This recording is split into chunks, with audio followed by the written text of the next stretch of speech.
Alright, now we're going to kind of jump into our conscript guys. What I got here are 2 Radiomen, or ordnance troopers, because they have the backpack with, it looks more like a radio backpack. These guys I think were done pretty well. Of course, I made them, so I'm going to say that. It's only up to you guys.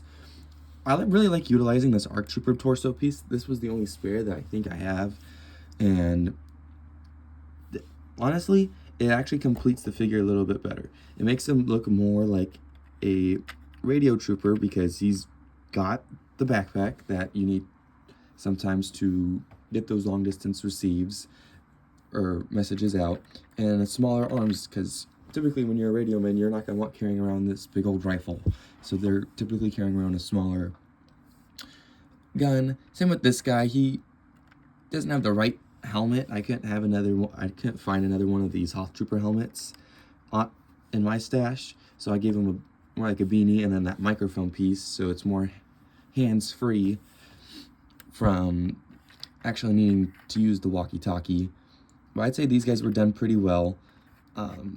These were pretty easy to make. Anyone could make these. All I did was take the 1x2 flick missile launcher piece, give it a 1x1 double molded stud piece, and then threw in a light gray stick with either a 1x1 cylinder or cone, and threw on the light gray Technic pin, and have the little green stud, and then the backpack piece. It was fairly easy. If you guys want to see a tutorial on how I did that, I could totally show you guys how I did that step by step.